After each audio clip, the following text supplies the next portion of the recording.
Good morning students, welcome to Coachup IAS e learning platform. I wish कि आप सब लोग अच्छे होंगे, स्वस्थ होंगे और आप लोगों की पढ़ाई भी अच्छी चल रही होगी। पिछले 3-4 दिनों में मुझे कई सारे कॉल आए थे, अलग अलग बच्चों ने अलग अलग जो है डाउट पोस्ट किया था मुझे। किसी ने बोला था सर कि सिलेबस के रिगार्डिंग कुछ डाउट है, कुछ लोगों ने बोला था कि सर लेक्चर्स के रिगार्डिंग डाउट है, कुछ लोगों ने स्टडी मटेरियल और असाइनमेंट के रिगार्डिंग डाउट पोस्ट किया था। तो मैं उन सभी डाउट्स को क्लियर करने के लिए एक छोटा सा सेशन ले रहा हूँ, जो कि हार्डली 10 या 15 मिनट का सेशन होगा, जिसमें कलेक्टिवली मैं सारे डाउट्स आपके क्लियर कर दूँगा। और साथ में ये भी बताना चाहूँगा आप लोगों को कि आज जो है NCERT की ज्योग्राफी की भी क्लास आप लोगों की अपलोड होगी शाम तक, और पब्लिक एडमिनिस्ट्रेशन के भी क्लास आप लोगों के अपलोड होंगे। तो चलिए हम लोग बात करते हैं उस पर। देखिए, पहला जो डाउट लोगों का आया था वो आया था कि जनरल स्टडी के बाकी पेपर्स को लेके। तो जनरल स्टडी का अभी जो एट प्रेजेंट है, जनरल स्टडी का GS पेपर 4 इथिक्स हम लोगों ने शुरू किया था, और 1 जून के पहले आप लोगों के जनरल स्टडी के जो बाकी पेपर हैं, GS पेपर 1, GS पेपर 2 और GS पेपर 3, ये सब कुछ आप लोगों का 1 जून के पहले इस प्लेटफॉर्म पे स्टार्ट हो जाएगा। तो जो लोग भी इस डाउट में हैं कि 1, 2, 3 या बाकी GS के पेपर वगैरह कब शुरू होंगे, तो उनके लिए ये इंफॉर्मेशन है कि तीनों ही पेपर आपके 1 जून से पहले इस प्लेटफॉर्म के ऊपर आपको अवेलेबल हो जाएगा। क्लियर है? दूसरे इंफॉर्मेशन की बात करते हैं हम लोग।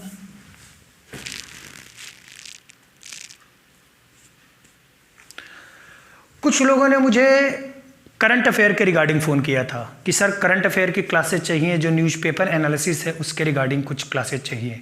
तो उनके लिए भी मैं इंफॉर्मेशन देना चाहूँगा कि जो आपकी करंट अफेयर की क्लासेस हैं और जो डेली आंसर राइटिंग के जो क्वेश्चन हम आप लोगों को ग्रुप में देते हैं, उन क्वेश्चंस को किस तरह से ड्राफ्ट करना है, उसके आंसर्स कैसे प्रिपेयर करने हैं, उसके रिगार्डिंग जो गाइडलाइन है, वो दोनों के दोनों प्रोग्राम आपको 20 मई से पहले मिलना शुरू हो जाएगा। या तो 20 मई को आपको पहला लेक्चर अपलोड होगा, या 20 मई से पहले ही मैं वो प्रोग्राम शुरू करा दूंगा। तो करंट अफेयर या daily answer writing, newspaper analysis वाला जो पार्ट है, उसके लिए भी आप लोगों को बिल्कुल चिंता करने की ज़रूरत नहीं है। We are going to start that programme on or before 20 May 2020। Okay, तो ये दूसरा इंफॉर्मेशन था।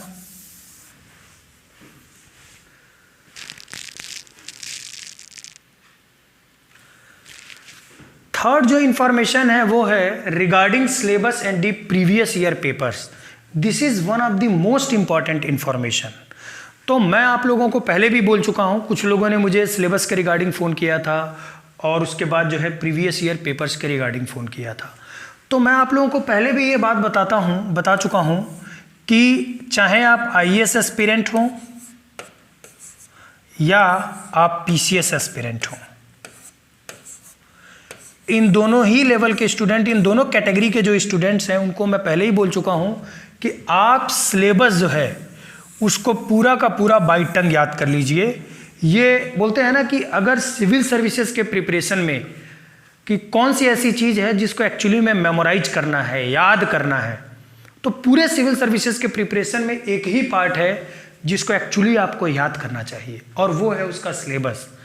प्री से लेके और मेंस तक का जो भी सिलेबस है, पूरा का पूरा सिलेबस आप 3 या 4 बार ठीक से देख लीजिए, आपको सब कुछ याद हो जाएगा। IAS के लिए मैंने पूरा डिटेल में सिलेबस बना के भेज दिया है ऑलरेडी ग्रुप में। जिन लोगों को नहीं गया है या जो लोग बाद में जुड़े हैं, वो लोग मुझे मैसेज कर देंगे, मैं उनको इनबॉक्स कर दूंगा जो IAS का सिलेबस है। PCS का जो प्री और मेंस का या इंटरव्यू से रिलेटेड जो भी सिलेबस वगैरह, पैटर्न वगैरह है, वो मैं प्रिपेयर कर रहा हूँ, जो ऑलमोस्ट कल या परसों तक प्रिपेयर हो जाएगा, तो वो भी मैं आपके ग्रुप के ऊपर डाल दूंगा। तो सिलेबस आपको बिल्कुल बाई टंग याद करना है। उसका देखिए सबसे बड़ा बेनिफिट आपको क्या मिलेगा। सबसे बड़ा बेनिफिट आपको ये मिलेगा कि आप कोई भी न्यूज़पेपर पढ़ रहे हैं या कोई भी आप बुक पढ़ रहे हैं, आप किसी डिबेट में एंटर कर रहे हैं या आप टीवी या न्यूज़ चैनल के ऊपर कोई डिबेट वगैरह देख रहे हैं, तो एटलीस्ट आपको पता रहेगा कि उन चीज़ों के अंदर आपके काम की क्या चीज़ है। और ये तभी पॉसिबल हो पाएगा जब आपको आपका सिलेबस याद होगा। अगर आपका सिलेबस याद होगा तो आप किसी भी डिबेट में, किसी भी प्रोग्राम में, किसी भी बुक से, किसी भी न्यूज़पेपर में या किसी भी मैगजीन में या आप ऑनलाइन जो चीज़ों को रिफ़र करते हैं उनमें आपको पता चल जाएगा कि हाँ ये पर्टिकुलर पोर्शन मेरे काम का है क्योंकि ये मेरे सिलेबस से रिलेटेड है, और बाकी जो पोर्शन है ये मेरे काम का नहीं है तो इसके ऊपर ज़्यादा एनर्जी नहीं खर्च करना है। तो ये चीज़ आपको क्लियर होगा सिलेबस के थ्रू। अब बात आ जाती है प्रीवियस ईयर के पेपर्स की। तो अगर प्रीवियस ईयर के पेपर की बात की जाए तो मैं पहले भी आप लोगों को रिपीट कर चुका हूं कि आईएएस और पीसीएस के जो स्टूडेंट हैं वो 2019 से लेके और 2013 तक का जो भी प्री और मेंस का जो भी पेपर है प्लस जिनके जो भी ऑप्शनल हैं उनके पेपर्स को आप कम से कम, इन पेपर को कम से कम आप 3 बार देखिए। आपको स्टार्टिंग में थोड़ा डिफिकल्टी हो सकता है, आपको ऐसा फील होगा कि बहुत सारे क्वेश्चंस आपको नहीं समझ में आ रहा है, बट ऑब्वियसली नहीं समझ में आएगा क्योंकि अभी तक आप लोगों ने प्रिपरेशन नहीं किया है। अब आप लोग अपना प्रिपरेशन स्टार्ट कर रहे हैं तो स्टार्टिंग में आपको दिक्कत होगी, लेकिन उससे घबराने की ज़रूरत नहीं है। और ना तो उन क्वेश्चंस को सॉल्व करने के चक्कर में पढ़ना है आपको मैं बोल रहा हूँ कि आप सिर्फ उन क्वेश्चन पेपर्स को 3 बार देखिए, मिनिमम 3 से 4 बार देखिए। इससे आपको कई फायदे होंगे। पहला फायदा आपको तो ये होगा कि आप जो भी पढ़ रहे हैं, जो भी हम लोग आपको एनसीईआरटी पढ़ा रहे हैं या जो भी एडवांस लेवल पे जो हम आपको क्लासेस ले रहे हैं या जो हम आपको स्टडी मटेरियल भेज रहे हैं, उसमें आपको ये समझ में आ जाएगा कि कौन सा पोर्शन रेलेवेंट है, कौन सा पोर्शन रेलेवेंट नहीं है।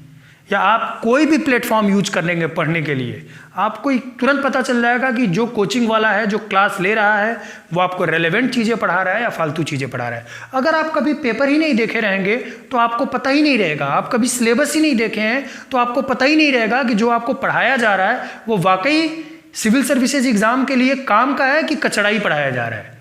तो उस कचड़ा और अच्छा जो होता है उसके बीच में सेग्रीगेट करने के लिए आपको सबसे पहले सिलेबस और प्रीवियस ईयर के कम से कम 6 साल के प्री और मेंस का पेपर देखना ही चाहिए। फिर आपको पता चलेगा कि एक्चुअली में कोचअप आईएएस का प्लेटफॉर्म आपको क्या दे रहा है और बाकी प्लेटफॉर्म आपको क्या दे रहा है। ये क्लियर है आपको? फिर इसके साथ जो आपको एक और एडवांटेज होगा प्रीवियस ईयर का पेपर देखने से, प्रीवियस ईयर का पेपर देखने से आपको जो दूसरा एडवांटेज होगा वो ये होगा कि जब आप 2013 से लेकर और 2019 तक के जब आप पेपर को देखेंगे तो आपको ये पता चल जाएगा कि पेपर में किस तरह के चेंजेस आए हैं। मतलब 2013 से लेकर 2019 तक यूपीएससी या पीसीएस के डिमांड में किस तरह के चेंजेस आए हैं। फिर आपका जो स्टडी होगा, जो आपका मोड ऑफ स्टडी होगा, वो उसी डिमांड के अनुसार जो है मतलब होगा। उसी डिमांड के अनुसार जो है हम लोग अपने स्टडी को या अपने स्ट्रेटेजी को प्रिपेयर करेंगे आप लोग। तो ये क्लियर है? तो ये आपको बहुत बड़ा एडवांटेज होने वाला है। तो मैं आपसे फिर रिक्वेस्ट करता हूं कि जितने भी सिविल सर्विसेज एस्पिरेंट्स हैं आईएएस पीसीएस के, प्लीज़ आप लोग सिलेबस याद कर लीजिए और प्रीवियस ईयर के प्री मेंस ऑप्शनल के कम से कम 2019 से लेकर 2016 तक का पेपर देखिए। 2019 का अभी मेंस वगैरह का पेपर नहीं हुआ है पीसीएस का, तो वो 2018 का देखें। ठीक है? तो चलिए, ये कुछ एक इंफॉर्मेशन देना था आपको जो बहुत ही इंपॉर्टेंट था।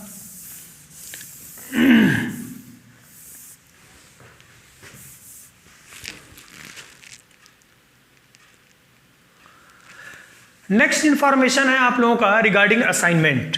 इसके बारे में मैं पहले भी चर्चा कर चुका हूं आप लोगों से कि हर एक चैप्टर खत्म होने के बाद मैं आप लोगों को ग्रुप में असाइनमेंट भेजता हूं। वो असाइनमेंट कुछ इस तरह का होता है, मैं आपको डेमो के तौर पे दिखा भी देता हूं। इसमें से ये देखिए, ये हिस्ट्री का असाइनमेंट है, कुछ इस तरह का असाइनमेंट होता है आपका। नहीं, ये ज्योग्राफी का असाइनमेंट है, सॉरी, ये आपका ज्योग्राफी का असाइनमेंट है। देखिए, इसके अंदर आपको डिस्क्रिप्टिव क्वेश्चंस भी मिलेंगे, शॉर्ट आंसर टाइप क्वेश्चंस भी रहता है और आपका फिल इन द ब्लैंक्स, और साथ में आप लोगों के ऑब्जेक्टिव क्वेश्चंस भी रहते हैं, हर तरह का क्वेश्चन होता है इसके अंदर। तो जैसे ही एक चैप्टर खत्म होता है उस चैप्टर का मैं आप लोगों को असाइनमेंट भेज देता हूं। प्लीज़ आप लोग उस असाइनमेंट को चैप्टर के साथ ही कंप्लीट कीजिए और फिर वो असाइनमेंट हम लोगों को आप भेज दीजिए उस पर व्हाट्सएप पे, वो असाइनमेंट हम आप लोगों को चेक कर देंगे।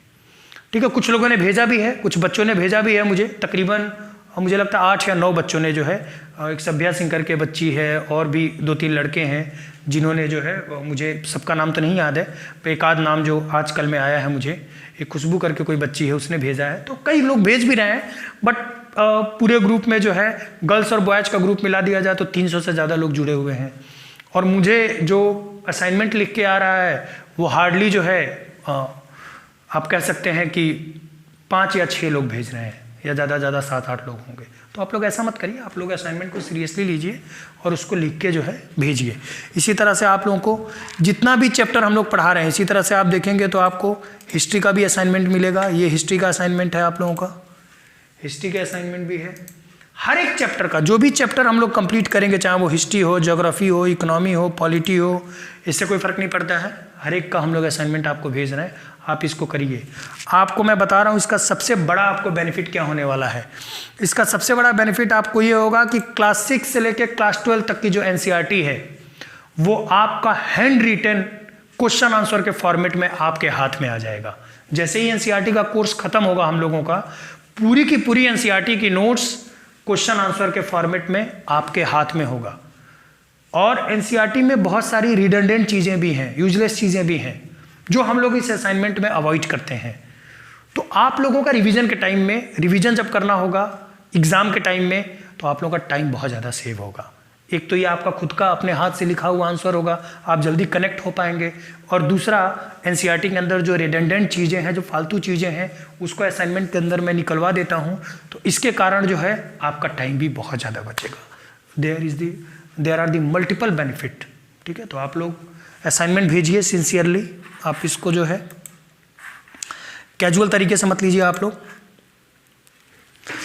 तो एक तो ये इंफॉर्मेशन देना था आप लोगों को।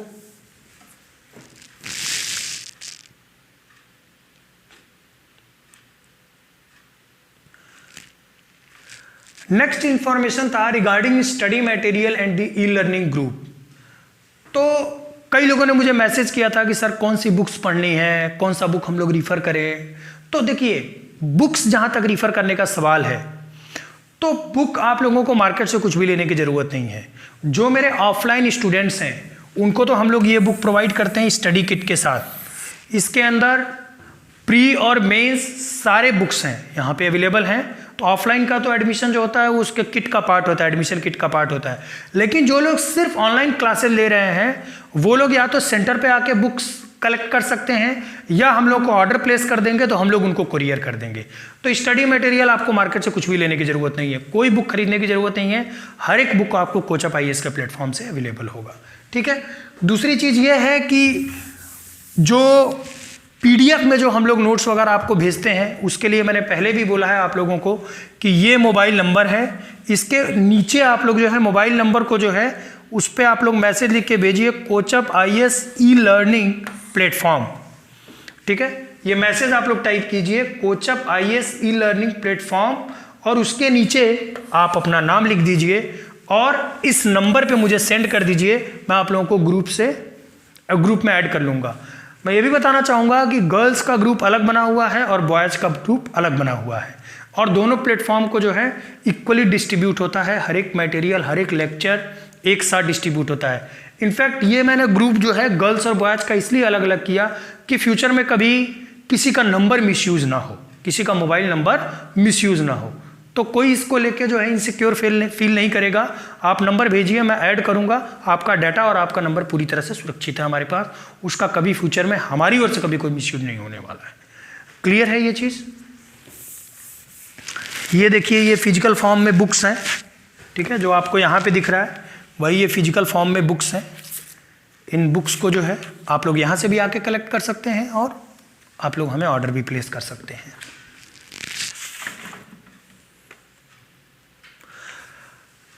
एक और छोटा सा इन्फॉर्मेशन देना था आप लोगों को कि मैं आप लोगों से ये रिक्वेस्ट करूंगा कि जो भी हम लोगों के लेक्चर्स वगैरह हैं या जो भी चैनल का इन्फॉर्मेशन है कोचअप IAS का यूट्यूब का, वो आप अपने फ्रेंड सर्कल में या बाकी लोगों को भी सर्कुलेट कीजिए, ताकि अदर जो लोग तैयारी करने वाले लोग हैं उनको भी उसका पूरा एडवांटेज मिले।